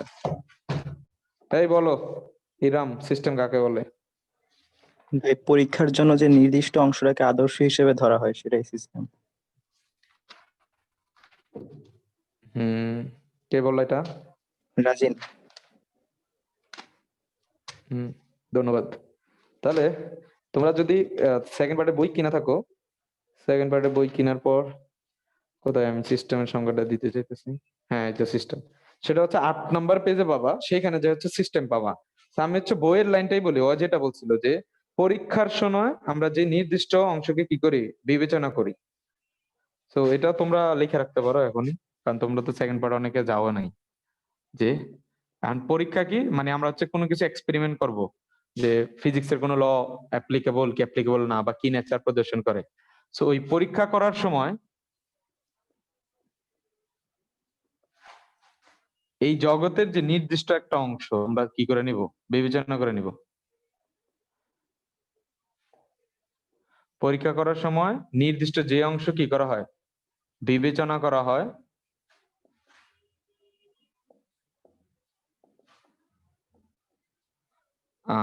তাকেই সিস্টেম বলে, অলরেডি আছে, সমস্যা নেই। সো এটা খুব মানে এটাতে হচ্ছে তোমার স্বাধীনতা আছে। স্বাধীনতা বলতে কি, যে ধরো আমি এখন যে রুমে আছি, আমি এই রুমটা গুছাবো, আমার প্ল্যান হচ্ছে এই রুমটা গুছাবো। সেই গুছানোর সময় এই রুমের কি কি হবে, আমি জাস্ট এই রুমটা নিয়ে আলোচনা করতেছি। আমার বাসায় ওইটাই আমার পরীক্ষা, যে কোনটা কিভাবে সাজাবো, সিম্পল হিসাব। তার মানে সিস্টেমটা বোঝাটা খুবই সহজ। তার মানে আমি যখন এই রুম নিয়ে আলোচনা করতেছি, এই রুমটা সিস্টেম, ঠিক আছে। বাড়িওয়ালা যখন এই রুম সহ তার পুরা বাকি সব রুম নিয়ে আলোচনা করবে, তখন ওই পুরা বাড়িটা তার জন্য সিস্টেম। তো এইখানে একটা বিষয়, আরেকটা হচ্ছে যে সিস্টেম শিখার সাথে সাথে আর একটা টার্ম শিখবা, সেটা হচ্ছে সিস্টেমের বহির্ভূত অংশ। তো সিস্টেমের বহির্ভূত অংশ যদি ধরো, সেটা কি আসবে, ভৌত জগৎ মাইনাস সিস্টেম, ইকুয়েশন বানাই দিলাম। তো দুইটা টার্ম পাইলাম। একটা হচ্ছে ইকুয়াল টু দিয়ে দেই। তো ফার্স্ট অফ অল হচ্ছে যে সিস্টেম কাকে বলে, সেটা হচ্ছে যে আমরা কোন একটা পার্টিকুলার পরীক্ষা করব। পরীক্ষা করার সময় মানে আমি যেই বস্তুটা নিয়ে যেভাবে আলোচনা করব, এন্ড বস্তু বললে ওটা হবে না, মানে যেইটাকে আমি মানে যতটুকু অংশকে আমি বিবেচনা করব, সেই অতটুকু অংশটাই হচ্ছে আমার সিস্টেম। তো এই সিস্টেমটা কিন্তু মানুষের উপর ডিপেন্ড করবে, মানে কখন কোনটাকে ডিফাইন করতেছো, অনেকটা এরকম। মানে এটা ইউনিভার্সাল না, তুমি চাইলে সিস্টেম চেঞ্জ করে দিতে পারো।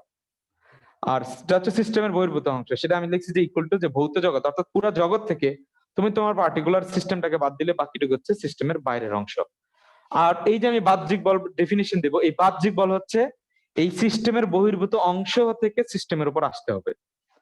বাহ্যিক বলটা কি হবে বলতো, সিস্টেমের বহির্ভূত অংশ, যেটা হচ্ছে পুরা জগৎ থেকে সিস্টেমটাকে বাদ দিতে গেলে। আর সিস্টেম কি বলছিলাম, যে সিস্টেম হচ্ছে তোমার মন মতো তুমি যেটাকে চুজ করতে পারবে। অর্থাৎ আমি এই রুম নিয়ে আলোচনা করছিলাম, এই রুমটা হচ্ছে সিস্টেম। বাড়িওয়ালা পুরো বিল্ডিং নিয়ে আলোচনা করছে, বাড়িওয়ালার জন্য পুরো রুম পুরো বিল্ডিংটা সিস্টেম। আর বাংলাদেশ সরকারে বাংলাদেশ নিয়ে আলোচনা করতেছে, বাংলাদেশ সিস্টেম। তার মানে সিস্টেম খুব সহজ, যখন যেটা নিয়ে আলোচনা করবা। পরীক্ষার কথাও বলার দরকার নেই, মানে পরীক্ষা করলে তো জাস্ট সায়েন্সের টপিকে চলে আসলাম, মানে আমি জাস্ট যে কোনো জিনিসের কথা বললাম আর কি। আমার পয়েন্টটা বুঝতে পারছো? তো এই সিস্টেমের টার্মটা জানা লাগবে। তো সিস্টেমের বাইরে থেকে আসতে হবে এবং সিস্টেমের উপর অ্যাপ্লাই হলে সেটাকে আমরা বলবো হচ্ছে বাহ্যিক বল। সো বাহ্যিক বল শূন্য হইতে হবে। এখন আবার বলেছি যে বাহ্যিক বলে যে একটা ফোর্স হতে হবে এরকম না, অনেকগুলো ফোর্স থাকতে হবে। সো নিউটনের ফার্স্ট সূত্র শুনতে হলে তোমাকে এই ফার্স্ট কথা হচ্ছে বাহ্যিক বলটা বুঝতে হবে। তো বাহ্যিক বলের ডেফিনেশন থেকে জাস্ট একটা জিনিস দেখো যে বল দেখলেই যে ভাববা যে না বা এটা প্রথম সূত্র অ্যাপ্লিকেবল হবে না, এরকম না। কারণ প্রথম সূত্রতে আমরা বলছি যে বল অ্যাপ্লিকেবল হবে না, বল জিরো হইতে হবে। প্রথম সূত্রটা এটাই বলছে যে বল জিরো হইতে হবে। তো তোমাকে আমি কোনো একটা কালে কোনো একটা সিস্টেমে আমি দেখালাম যে এখানে একটা ফোর্স আছে, তো তুমি ডিরেক্ট তখন ডিসিশন নিয়ে দিবা ভাই এখানে ফোর্স আছে, তার মানে প্রথম সূত্র এখানে কিছু থাকবে না। কিন্তু এমন হইতে পারে ওটা প্রথম সূত্র। এটার একটা কেস দেখো, এটার কেসটা এইভাবে চিন্তা করতে পারো যে ধরো এই হচ্ছে একটা গাড়ি, ঠিক আছে, তো এই হচ্ছে ভূমি। তো ধরো এই গাড়ির তুমি এইখানে দাঁড়ায় আছো, তো দাঁড়ায় থেকে তুমি গাড়ির উপরে থেকে গাড়িটাকে ধাক্কা দিতেছো, গাড়িটা সামনে যাবে কিনা, কোশ্চেন হচ্ছে এটা। সো তোমরা সিস্টেম শিখছো, এখন তোমাদের কাছে এরকম কোনো প্রবলেম নাই। বাট সিস্টেম শেখার আগ পর্যন্ত সবাই যেটা মনে করতে পারতো, বেসিক কথা, বা আমিও মনে করতাম সাপোজ যে ভাইয়া বলছে যে বাহ্যিক বল শূন্য হলে, আচ্ছা ভাইয়া আমি তো ভাইয়া ট্রাকের উপরে ওইটা ট্রাকটাকে ধাক্কা দিতেছি, তাহলে ভাইয়া বল তো শূন্য না। বল তো শূন্য না, ঠিক আছে বল শূন্য না, কিন্তু বাহ্যিক বল শূন্য। কারণ তুমি যখন এই ট্রাকটাকে ধাক্কা দিয়ে গতিশীল করতে চাইবা, ট্রাকের পুরোটা অংশ including you is a part of a same system, just একটা সিস্টেম। তার মানে এই যে তুমি ফোর্স অ্যাপ্লাই করতেছো এটা হচ্ছে কি ডান দিকে, তারপরে তোমাকে প্রতিক্রিয়া হিসেবে ওই যে ধাক্কার বিপরীত দিকে যে বাধা পাইতেছো, হাতটা পড়তে মানে একটু ব্যথা পাইতেছো, সেটা হচ্ছে কি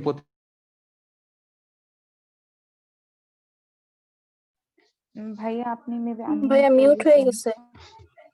মিউট হয়ে গেছে। কথা শোনা যাচ্ছে না। ভাইয়া মিউট হয়ে গেছে।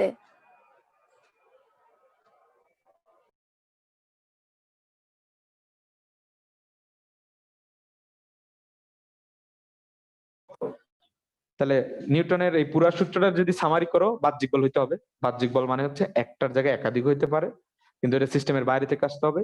সো ভাইয়া বল, হ্যাঁ বলো। আপনি এতক্ষণ যা বলছেন শুনতে পাইনি, আপনি মিউট হয়ে গেছিলেন। আর কেউ? জি ভাইয়া, জি ভাই, কিছু শোনা 2 যায় না। মিনিটের মতো। ভাই রে ভাই, দিস ইজ ব্যাড। আমি নেটওয়ালার সাথে যুদ্ধ লাগবো, ঠিক না এসব। লাস্ট কথা কি ছিল বলো তো, লাস্ট কথা কি ওই যে ছিল? ট্রাকের উপর থেকে যে ফোর্স দিবে ওইটা। হ্যাঁ হ্যাঁ হ্যাঁ, তো এখানে যে কথাটা বলা যাইতেছে যে তুমি যদি ট্রাকের উপর থেকে ফোর্স প্রয়োগ করো, তাহলে তুমি কিন্তু ওই সেম সিস্টেমের মধ্যেই থাকতেছো। সো ওই ফোর্সটা বল দেখলেই, মানে আমরা জানি যে আমরা যখন মুখস্থ করছিলাম, আমারও 99 এটাই ধারণা ছিল যে বাহ্যিক বল শূন্য মানে হচ্ছে, আমি হয়তো বা খুব বাজে স্টুডেন্ট ছিলাম এই জন্য, যে বাহ্যিক বল শূন্য মানে হচ্ছে কোনো প্রকার ফোর্স থাকতে পারবে না। বাট ইন্টারে এসে যখন ম্যাথ করতে গেলাম, ফোর্স পাইলাম, হয়তো ফোর্স পাইছি মানে তো তাহলে শূন্য হওয়ার প্রশ্নই ওঠে না। কাজ করতে যাই দেখলাম যে ম্যাথ ভুল, তখন দেখলাম যে আসলে যে এইখানে নিউটন স্পেসিফিক্যালি প্রত্যেকটা টার্ম একদম খুব ভালো করে রিসার্চ করে কোনো প্রকার ভুল না করে সেটাকে ডিফাইন করছে। নিউটনের প্রত্যেকটা ফার্স্ট সূত্র বলো, দ্বিতীয় সূত্র বলো, তৃতীয় সূত্র বলো, যতগুলো টার্ম বলবে প্রত্যেকটা টার্মের মর্ম আছে। আমরা দ্বিতীয় সূত্র নিয়ে যখন আলোচনা করবো সবগুলো টার্মের মর্মগুলো বুঝিয়ে দিব। তৃতীয়টার ক্ষেত্রেও সেম। তো সেম ওয়েতে এখানেও যে বাহ্যিক বল মানে সিস্টেমের বাইরে থেকে বল আসতে হবে। তো সিস্টেমটা হচ্ছে এই যে সবুজ অংশটা। তো তুমি আছো ট্রাকের উপরে, তো ধাক্কা দাও, চলবে না। পয়েন্টটা বুঝতেছো? তো সিস্টেমের বাইরে থেকে তোমাকে কি করতে হবে? বল প্রয়োগ করতে হবে। তো সিস্টেমের বাইরের উপর বল প্রয়োগ করতে হবে। এখন তোমরা যদি কেউ ক্রিয়েটিভ হয়, মাত্র আমার এখন কোশ্চেন আসলো, রাজিন কি সাইকেল চালাইতে পারো? জি ভাই পারি। হ্যাঁ, তোমারে দেখা কেন জানি মনে হলো যে তুমি সাইক্লিস্ট, তো সেই কারণে সাইকেলের কথা মাথায় আসলো। তবে বুঝলাম তো এটা চলবে না। তাহলে আমরা যখন সাইকেল প্যাডেলিং করি কেন সামনে যায়? তো টেসলা বলে দাও তো যে এটা কিভাবে সামনে যায়, যে সাইকেল চালানোর সময়, মানে এইখানে তো যাবে না, এটা তো কারো বুঝতেছো, কারণ এখানে বাহ্যিক বল শূন্য। তো সাইকেল চালানোর সময় এটা কি বাহ্যিক বলে এটা শূন্য হয় না কেন, এটা বলো। মানে এটা কিভাবে চলে আর কি, সেটা দেখি বলতে পারো কিনা। এটা তো সাইকেলের নিজস্ব বল হিসেবে কাজ করে না।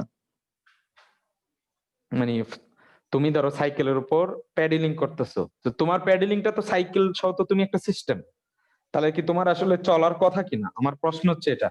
ধরো মানে জাস্ট সাইকেলের বিষয়টা এখানে আসলো, আমার আগে কখনো আসে নাই। সাইকেল থাকতে পারি না,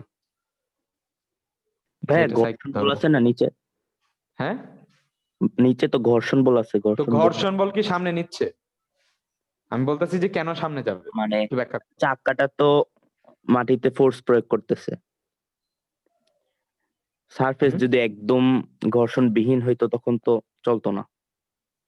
সেটা ঠিক আছে ঘর্ষণ বিন না হলে, বাট আমার কথা হচ্ছে যে সে যে চলবে, মানে কেন চলে স্পেসিফিক্যালি যদি বলো, তো তোমার সিস্টেমের প্রতি ধারণাটা কেমন, স্ট্রং না উইক, সেটা একটু দেখতে চাই। মানে বাস তো চলবে না এটা তো কেউ বলছে, কারণ বাস হচ্ছে অভ্যন্তরীণ বল। এটা কি বল?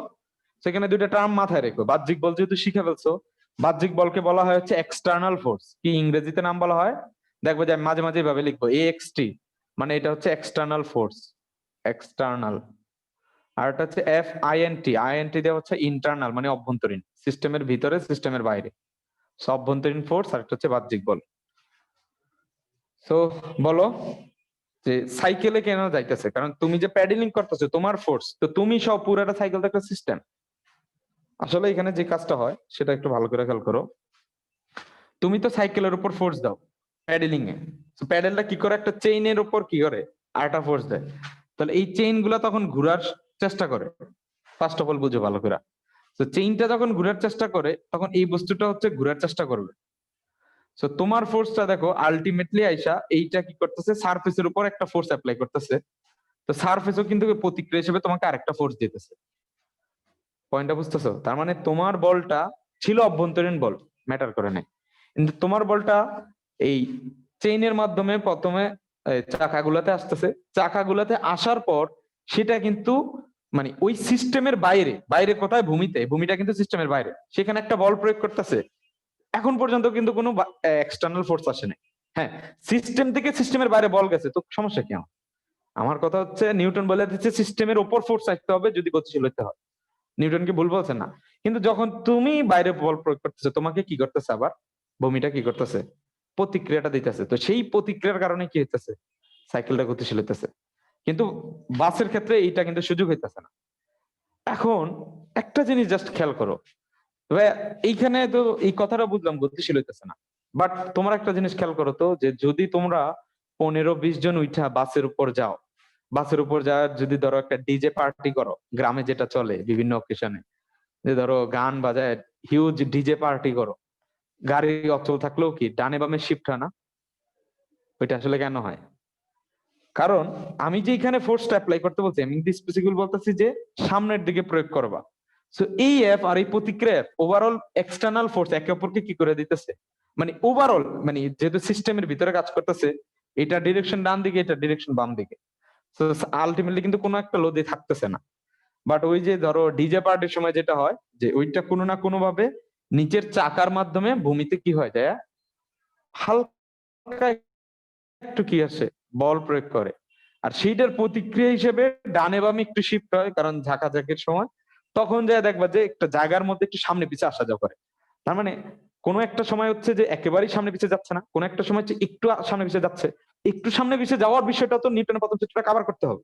তো সেটা কিন্তু কভার করতেছে বাই কি, আমরা সিস্টেম জানি দেখা। আবার সিস্টেম জানার পর সেই হিসেবে বাহ্যিক বলটাও শিখে ফেললাম। তার মানে এই ক্রিয়ার কারণে যে প্রতিক্রিয়া আসতেছে, সেই প্রতিক্রিয়াটা এখানে বাহ্যিক বল। আমার পয়েন্টটা বুঝতে পারতেছো? তুমি যে বল প্রয়োগ করতেছো সাইকেলে, সেটা প্রতিক্রিয়া হিসেবে সাইকেলের উপর এসে সাইকেলকে সামনে নিয়ে যাইতেছে। তো বিষয়গুলো কিন্তু এত সুন্দরভাবে কাজ করে, খেয়াল করবা। তো লাস্ট এতটুকুই বলার ছিল। তো নেক্সট দিন আমি হচ্ছে প্রথম সূত্রের এটা তো জানোই যে নিউটন এই বেসিক জিনিসগুলো কিন্তু গ্যালিলি থেকে ধারণা পাইছে। তো এইখানে এই প্রথম সূত্রের যে বিষয়টা, যে তোমার কোথায় যে স্থির বস্তু চিরকাল স্থির থাকবে, গতিশীল বস্তু সমবেগে চিরকাল গতিশীল থাকবে, সেই জিনিসটা হচ্ছে আমরা গ্যালিলির একটা এক্সপেরিমেন্ট ছিল, সেই জিনিসটা মানে থট এক্সপেরিমেন্ট। তো থট এক্সপেরিমেন্ট গুলো সবসময় মজার হয়। তো আমরা ওইটা দিয়ে দ্বিতীয় সূত্রতে যাব। আবার বলতেছি যে এইটার মানে থিওরি গুলো আমি অনেক ভাইয়া বলবো, তো তো অনেক কথা আসবে, অল্প অল্প টপিকে অনেক সময় লাগবে। আর ম্যাথ নিয়ে কোনো ঝামেলা করার দরকার নেই, কারণ আমি হচ্ছে অনেকগুলা কোশ্চেন, মানে অনেক টাইপের কোশ্চেন গুলা একে তো হাতে কলমে সলভ করাই দেবো, আর একটা হচ্ছে যে তোমাদের ওই যে সামারি আকারে তো দেখলাই ভেক্টর যেভাবে একটা গাইডলাইন দিছিলাম, সেই গাইডলাইন তো দিবই। তো তোমরা থাকো, যাতে আমরা সিস্টেম আর সিস্টেমের বাইরের বলটুকুকে ভালো করে বুঝতে পারি। তো দেখবা যখন সিস্টেম বুঝে ফেলবা না, দ্বিতীয় সূত্র দেখে দেখো কত ইজি হয়। সো আজকের ক্লাস এনেই শেষ করলাম, সবাই ভালো থাকো। আর কারো কোনো কোশ্চেন ছিল ভেক্টর করার পর বুঝো নাই? আমি রেকর্ডিং অফ করে দিই।